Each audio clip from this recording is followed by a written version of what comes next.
Once upon a time, in a humble cottage, lived a poor woodcutter and his wife with their 7 sons. Their youngest, little Thumbling, was small but very clever. Poverty cast a long shadow over their home. One night, Thumbling overheard his parents' desperate plan they would abandon their children in the forest.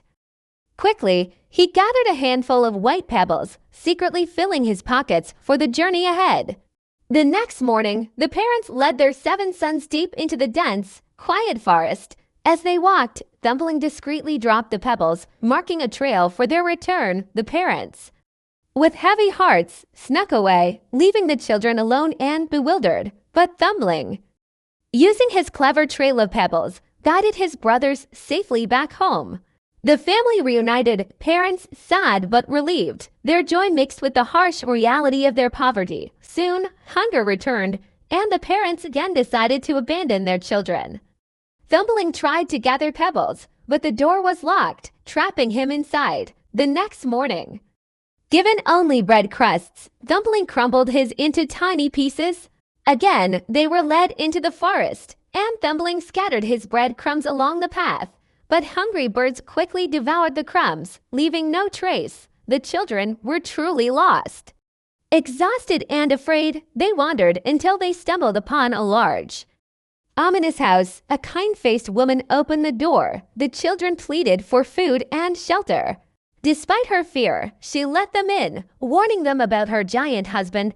Suddenly, the ground trembled. The giant was returning. The children quickly hid under a sofa. The giant stopped in, roaring, "I smell human flesh." His wife tried to distract him, but the giant followed his nose. Discovering the shivering boys, he declared he would eat them for breakfast. The boys were led to a bedroom. There, the giant's 7 daughters slept soundly, each wearing a golden crown. Everyone slept except little Thumbling. He had a clever plan brewing in his mind. Quietly, he swapped the daughters' crowns with his brother's simple sleeping caps.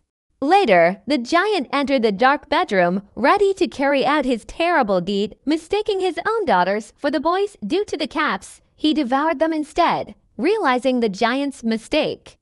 The boys seized their chance and fled the house. The giant soon discovered his error and, enraged, chased them through the forest.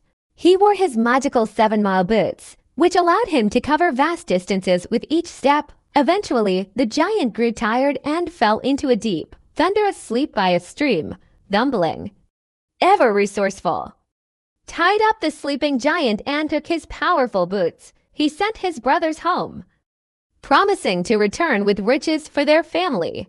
Wearing the boots, Thumbling returned to the giant's house, where his wife opened the door. Feigning distress, he told her brigands had tied up her husband and demanded all his money. Distraught over her missing daughters, she gave Thumbling all the gold in the house. Thumbling returned home, laden with riches. His parents were overjoyed to see him and their sons. They enjoyed a grand feast, living comfortably and happily ever after, thanks to Thumbling's wit. Meanwhile, the giant awoke, realizing his terrible deeds. He vowed never to eat children again.